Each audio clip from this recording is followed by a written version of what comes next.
Panchkula sector 11 Gita मंदिर। जी हाँ, कार्तिक माह अपने आप में एक पर्व है। इसी माह को देव उठानी काशी को माँ तुलसी शालिग्राम की शादी के लिए मंदिरों में भीड़ उमड़ी हुई थी। हर कोई श्रद्धालु कन्यादान के लिए तत्पर नजर आया। पंचकुला के सेक्टर 11 के प्रसिद्ध श्री गीता मंदिर के प्रधान देवेंद्र धवन ने बताया कि तुलसी विवाह का आयोजन बड़ी धूमधाम के साथ किया गया और बाद में जलपान की व्यवस्था भी कर रखी थी। इस मौके पर वर वधू द्वारा आयोजित शादी के दृश्य मीडिया जंक्शन के कैमरे की नज़र से और 7 फेरे के अलावा 8वां फेरा लगाया गया भ्रूण हत्या यानी कि कन्या बचाओ अभियान को लेकर। देखते हैं मीडिया जंक्शन के लिए विक्रांत के साथ इस तुलसी शादी के कुछ दृश्य और इस अवसर पर मंदिर के पंडित हीरामणि ने क्या कहा, तो सुनते हैं उन्हीं की ही जुबानी। गणादिसेवितं कपितजम्बूफलचारुभक्षणं उमाशुकं सूर्यविनाशकारकं नमामि विघ्नेश्वरपादपङ्कजम् ॐ शान्ताकारं भुजगशयनं पद्मनाभं सुरेशं विश्वाधारं गणेशं मेघवर्णं शुभाङ्गं श्रीलक्ष्मीकान्तं कमलनयनं योगविद्यानिगम्यं वन्दे विष्णु भवयहरणं सर्वलोकैकनाथं बोलो लक्ष्मीनारायण भगवान की जय। कार्तिक मास शुक्ल पक्ष देव उठनी एकादशी है। आज भगवान विष्णु जाग जाते हैं संसार का पालन करने के लिए और आज उनका विवाह तुलसा माता से होता है, क्योंकि तुलसा माता जब भगवान शंकर और जलंधर का युद्ध हो रहा था, कार्तिक माह में इसका वर्णन है, तो जलंधर की मृत्यु नहीं थी, क्योंकि वो वृंदा का सतीत्व जो है उसको हमेशा बचा देता था और भगवान शंकर भी परास्त कर दिए थे उन्होंने। तो लास्ट में भगवान विष्णु ने क्या किया कि मोहिनी रूप धारण करके और वृंदा के पास जा करके पहले वृंदा का सतीत्व भंग किया और तब भगवान जब वृंदा का सतीत्व भंग किया तो तब भगवान शंकर ने जो है जलंधर पे विजय प्राप्त की। तो पत्नी का सबसे बड़ा धर्म है पतिव्रता धर्म। जब तक पत्नी सतीत्व धर्म का पालन करती है, पतिव्रता धर्म का पालन करती है, तब तक उसके पति का कोई बाल बांका नहीं कर सकता है। जिस दिन उसका पतिव्रता धर्म भंग हो जाता है फिर उसके पति की जो शक्तियाँ हैं वो खत्म हो जाती है। इसलिए पति का धर्म है पतिव्रता, पति की सेवा करना, पति के धर्म के अनुसार चलना और पति के लिए दीर्घायु के लिए भगवान से प्रार्थना करना। तो फिर भगवान विष्णु को श्राप दे दिया वृंदा ने कि तुमने मेरे साथ जो है छल कपट करके और मेरा सतीत्व भंग किया। तो भगवान ने कहा कि अब तुम जो है मैं खुद तुम्हारे साथ विवाह करूँगा और तुम्हारे बिना मैं कोई भी कार्य सिद्ध नहीं करूँगा। कहीं जब तक नहीं चढ़ता है तब तक भगवान विष्णु की पूजा पूर्ण रूप से मानी नहीं जाती है। इसलिए भगवान ने जो है तुलसा के साथ जो देव उठनी एकादशी के दिन जो है विवाह किया और संसार को दिया कि पतिव्रता धर्म सबसे बड़ा धर्म है और इसके अनुसार संसार में कुछ नहीं। इसलिए पत्नी को चाहिए कि पतिव्रता धर्म के अनुसार चलना चाहिए, तभी पति विजय प्राप्त करता है। कोई भी कार्य अगर रुकता है तो पत्नी की वजह से, जब पत्नी साथ दे तो पति का कार्य कोई रुक नहीं सकता है। इसीलिए कहते हैं कि जीवन में दोनों को एक साथ रहना चाहिए और जैसे भगवान विष्णु ने जो है वृंदा को तुलसी के रूप में स्वीकार किया, वैसे जो है सभी लोग जो हैं अपनी पत्नी की रक्षा करें और पतिव्रता धर्म का पत्नी पालन करें। बोल बांके बिहारी लाल की जय। आज ये श्री गीता मंदिर में तुलसी विवाह का कार्य रखा गया था और तुलसी विवाह में सारी माताएं, सारी गीता मंदिर सभा और गीता मंदिर के जो सदस्य हैं, प्रधान जी हैं, हमारे जनरल सेक्रेटरी हैं, कैसर साहब हैं और भी जितने भी 11 सेक्टर के हमारे महिला मंडल था, सब आए हुए थे और सब ने जो है ये विवाह संपन्न किया। क्या मैसेज देना चाहेंगे आप? हमारे यहाँ ऐसा है कि 2 पक्ष बनाए जाते हैं, सारी माताएं इकट्ठी होती हैं और एक कन्या पक्ष की तरफ बिठाया जाता है और एक को वर पक्ष की तरफ बिठाया जाता है। तो दोनों पक्ष बनाए जाते हैं, हम यहीं पे बनाते हैं उनको। तो ऐसे तो बिमला माता जी थी कन्या पक्ष से और वर पक्ष से जो है अपने ये बबली जी थे, लेकिन वो दोनों पक्ष सारी माताओं की सहमति से, ऐसा नहीं कि वो अकेले थे, सबका साथ था और तभी ये कार्य संपन्न हुआ। मैं सबको ये मैसेज देना चाहूँगी, सभी जो हैं जो संसार के नियम संस्कार हैं उन संस्कार के अनुसार चलें और संसार में धर्म की रक्षा करें और धर्म के लिए एक हो जाएं। सबसे बड़ी बात ये है, क्योंकि हमारा सनातन धर्म पिछड़ता जा रहा है। सनातन धर्म को बढ़ावा देना है और सनातन धर्म की रक्षा के लिए हमेशा आगे रहना है।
मुझे बताइए तो दूसरा कहती है कि हम मेरे को 7 वचन है, मैं और चीजों को नहीं मानता, मैं 7 वचनों को मुख्य मानता हूँ।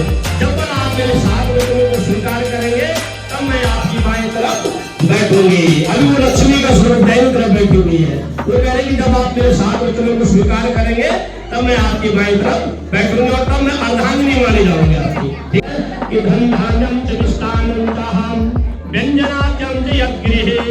ये बार आज के बाद घर में कोई भी सामान लाना हो उसमें मेरी अनुमति वो जरूर होगी। क्या आपने खरीदना है, फ्रिज लाना है, डबल बेड लाना है, गाड़ी लाना है, मोटर लाना है, कुछ भी ले, लेकिन मेरी सहमति जरूर हो। आपने अपने मन से काम करके मुझे बताइए तो ऐसा काम नहीं चलेगा। दोनों की सहमति बने और तब हम कोई कार्य करने जाए। अगर आप इस बात को मानते हैं तो मैं आपके बारे में कहते हैं कि मुझे ये बात स्वीकार है। एवं मस्तु मंगलम भगवान मंगलम गणम भजा मंगलम पुंडरी काक्षायाम मंगलाष्टको हरे। अब भगवान विष्णु कहते हैं कि मैं ये बात आपकी मान लिया। दूसरा वचन बोलिए तो दूसरा माता दूसरा वचन बोलती है कि गृहे कर्माणि सर्वाणि मया कार्याणि सर्वदा सर्वं मैं आपका घर का सारा काम काज करूंगी। घर में मंगल लगाने की जरूरत नहीं है, चलता सब मैं करूंगा आपके घर में, लेकिन आपको मेरा ध्यान रखना पड़ेगा। मैं तो कुछ नहीं करूंगी। घर का सारा काम, खाना पीना, कोई आपका भाई बांधव सगे संबंधी कोई आते हैं उनका आदर सत्कार करूंगा, सबको सम्मान दूंगा, लेकिन उनको सम्मान तभी दूंगा जब आप मेरे को सम्मानित रखेंगे। क्योंकि मैं घर की लक्ष्मी हूँ और घर की लक्ष्मी तभी मानी जाती है जब उसको सम्मान पूरा दिया जाए। तो अगर आप इस बात को स्वीकार करते हैं तो मैं आपके बारे में बैठती हूँ। एवं मस्तु भगवान ने कहा ये बात मुझे स्वीकार है। और तीसरा वचन तुलसा जी कहते हैं कि फलितायाम दुखेना माता पिता च बांधवी। मेरे माता पिताओं ने मुझे बड़े कष्ट से पाला है, मेरे लिए क्या क्या उन्होंने कष्ट उठाए हैं। जीवन में कितने प्रकार की समस्या, कभी बुखार आ गया, कभी कुछ हुआ गया, किस तरह से बच्चे को पाला परोसा जाता है। और आज मैं यहाँ तक पहुँच गई हूँ और मेरा हाथ बिना सोचे समझे आपके हाथ में दे दिया और सभी देवी देवताओं को साक्षी मानकर मैंने आपका धर्म नहीं देखा। अभी जो माता पिताओं ने किया वही मैं कर रही हूँ, लेकिन कोई भी कार्य हो मेरे बिना किसी नहीं होगा और कभी मेरे मन को दुखाना नहीं, न मेरे माता पिता के मन को दुखाना। अगर आप इस बात को मानते हैं तो मैं आपके बारे में बैठने के लिए तैयार हूँ। तो भगवान कहते ये बात भी मुझे स्वीकार है। हरि ओम महा। अब चौथा वचन सुख दुखानि जहान।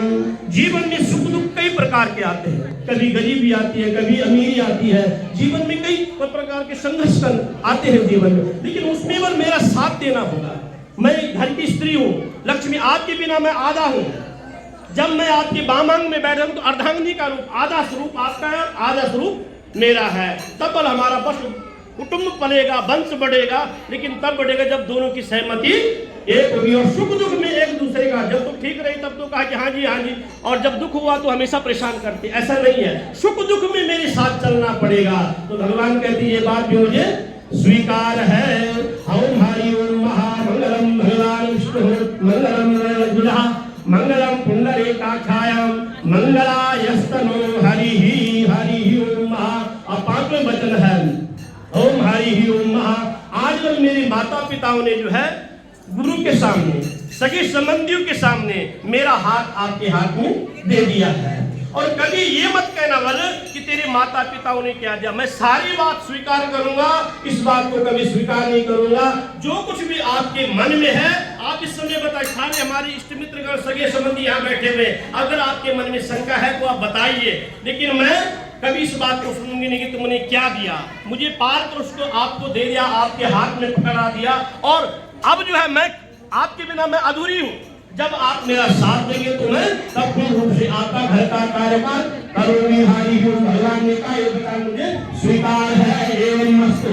अब छठा वचन है, अब कहते हैं कि सब ऋतु हो। हिंदुस्तान में 12 महीनों की 6 ऋतु है, और हर ऋतु में भोजन भी अलग बनता है, वस्त्र भी अलग पहनाए जाते हैं। कभी गर्मी आती है, कभी ठंड आती है, और भोजन भी उस प्रकार से बनता है। तो जो 6 ऋतुओं के हिसाब से बोला आपको मेरे साथ चलना पड़ेगा। कभी ठंडा है, कभी वस्त्र ठंडे लाने पड़ेंगे, कभी गर्म वस्त्र लाने पड़ेंगे। भोजन में भी उसी प्रकार का, जिस प्रकार गृहस्थ आश्रम में जरूरत पड़ती है, बच्चों से लेकर परिवार से लेकर कोई भी कार्य करना है तो आप मेरे साथ एक साथ होकर के मेरे साथ चलना पड़ेगा, तभी हमारा गृहस्थ आश्रम चलेगा। तो भगवान ने कहा ये बात भी मुझे स्वीकार है। हरि ओम महा। सत्यज्ञो नमः। 7वें वचन में जो है तुलसा माता का होमे यज्ञ विवाहेचा अचल ग्रंथमाधाया।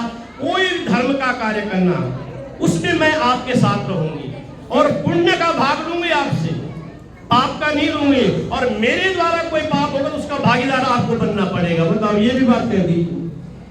भगवान ने का कोई बात नहीं है, मुझे स्वीकार है। जब सब कुछ स्वीकार कर दिया तो इस बात को स्वीकार करने में क्या लगेगा। तो भगवान ने कहा मुझे ये बात, तो उन्होंने कहा कि कोई भी यज्ञ करना है, घर बनाना है, देवस्थानों में जाना है, हरिद्वार जाना है, काशी जाना है, कहीं भी जाना है, तो मुझे बस आपके साथ रह करके। अकेले में यात्रा नहीं होती है। यात्रा तभी सफल होती है जो पति पत्नी एक साथ जाए कहीं। किसी भी देवता की पूजा करें तो मैं आपके बाएं अंग में बैठे रहूंगी और आपका दशांश ग्रहण करूंगी। हरि ओम। भगवान ने कहा ये बात मुझे स्वीकार है। एवं मस्तु। मंगलम भगवान विष्णु मंगलम गरुड़ध्वजः मंगलम पुंडरीकाक्षा मंगलायस्तनो हरे। बोलो बांके बिहारी लाल की जय। बोलो सत्य सनातन धर्म। अभी हमारे भगत जी कह रहे हैं कि 8वां वचन में कह दिए कि कन्या की रक्षा करना है, वंश वृद्धि, कन्या की भ्रूण हत्या से रक्षा करनी होगी हमें, और तभी हमारा वंश बढ़ेगा, तभी हमारा देश बढ़ेगा। 8वां वचन ये है जी। राधे राधे। बोल भाग्य बिहारी लाल की जय। स्वाहा। अस्तारूढ़ा ध्रुवम स्वाहा। वास्तुरूढ़ा ध्रुवम स्वाहा। वहीं पे आपके पास आ रहे हैं। वंश वृद्ध्यर्थम मनोकामना सिद्ध्यर्थ हेतवे कन्यादान सुप्रभम कार्यस्यते विष्णुवे नमः। मंगलम भगवान विष्णु मंगलम गरुड़ध्वजः मंगलम पुंडरीकाक्षायां मंगलास्तनो हरे। तदेव भगवन् सुदन्त देवा ताराबलं चन्द्रबलं देवा विद्याबलं दैवबलं देवा लक्ष्मीपते ते विष्णुपते। भगवानं नस्तनो हरे। लवस्तेषां जयस्तेषां कृतेषां प्राज्ञा तेषां विदुर्मं दर्शयामो हृदयस्फूर्तिमानं विनायकं गुरुभानं ब्रह्मा विष्णु महेश्वरः।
कहते हैं कि कोई किसी के लेने देने से बड़ा नहीं है। हमारी परंपराएं हैं जो हम यथाशक्ति दान पुण्य करते हैं, लेकिन शास्त्र इस बात को आज्ञा नहीं देता है। शास्त्र कहता है कि गोदाता, देने वाला जो परमपिता परमात्मा है, और लेने वाला सब छोड़ करके जाना, उसी के हाथ में देके जाना है। इसलिए इस संसार में कोई किसी को नहीं देता है, जो जिसके भाग्य में है वो उसी को प्राप्त होता है। किसी के लेने देने से कोई बड़ा नहीं होता है। ये बल हमारी परंपराएं हैं। जब कन्यादान में ये देना है, सोफा सेट देना है, डबल बेड देना है, इतना सोना देना है, चांदी देना, शास्त्र इस बात को नहीं देता है, क्योंकि गोदाता, भारत कहता है कि गोदाता, आपके लेने देने से कोई मैं बड़ा हो जाऊंगा, जो मेरे भाग्य में होगा वही मुझे प्राप्त होगा। अकस्मात दाता, किसी के लेने देने से कोई बड़ा हो जाता तो अब तक दुनिया में बहुत कुछ होता, लेकिन सब लोग यही छोड़ करके जाना है। मैं किसी के ऊपर इस चीज पे विश्वास नहीं करता हूँ। जो भी मेरे भाग्य में होगा, आपने मुझे कन्यादान कर दिया, इससे बढ़कर दान कुछ संसार में, कन्यादानम महादानम यथा दाना विदुर्लभम, कन्यादान सबसे बड़ा दान है संसार में। आपने कन्यादान कर दिया तो इससे ज्यादा मुझे कुछ नहीं थे। ये हमारी परंपरा है। आज तो दुनिया भर के केस लगे कि आपने ये नहीं दिया, वो नहीं दिया। इस शास्त्र किसी को वो नहीं देता, अनुमति नहीं देता है। शास्त्र कहते हैं कि जो भी श्रद्धा भक्ति है वो जो है दान करना चाहिए। किसी के ऊपर ये नहीं कहना चाहिए कि आपने ये नहीं दिया, वो नहीं दिया, ऐसी कोई बात नहीं है। शास्त्र नहीं बोलते इस बात को। तो को दाता, अकस्मात दाता, कामो दाता, कामाय दाता, मेरी वंश की वृद्धि हो और मेरा घर जो है हरा भरा बना रहे, ये बल कहता है। ठीक है जी। हरि ओम महा उठाओ जी, अरे कन्या को उठाओ।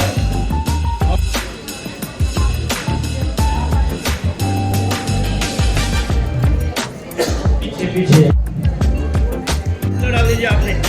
अरे प्रधान जी केवल खिला डाले दीजिए। भगवान के भाई है, तुम सब माता के भाई। जानम व्यापक कालो आर्यमादेवा से स्वाहा। एक बार फिर ओम आर्यमादेवा कन्या अग्रसारो आर्यमादेवा स्वाहा। चलो जी आगे। जय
सर्वमंगलमांगल्ये शिवे सर्वार्थसाधिके शरण्ये त्र्यंबके गौरी नारायणी नमस्तुते देवी प्रपन्नादिहरे प्रसिद्धमाता जगद्गुरुधरस्यः प्रसेन विश्वेश्वरीपाय विश्वं त्वमेश्वरी देव चराचरस्य सर्वगजनार्थाय प्रेतानां परायणे सर्वस्यातिहरे देवी नारायणी नमस्तुते हे मामलसुतिया ज्योतावाणी माता त्वयि सदाई जय मंगलम भगवान विष्णु मंगलम गरुड़ध्वजः मंगलम पुंडरीकाक्षायां मंगलम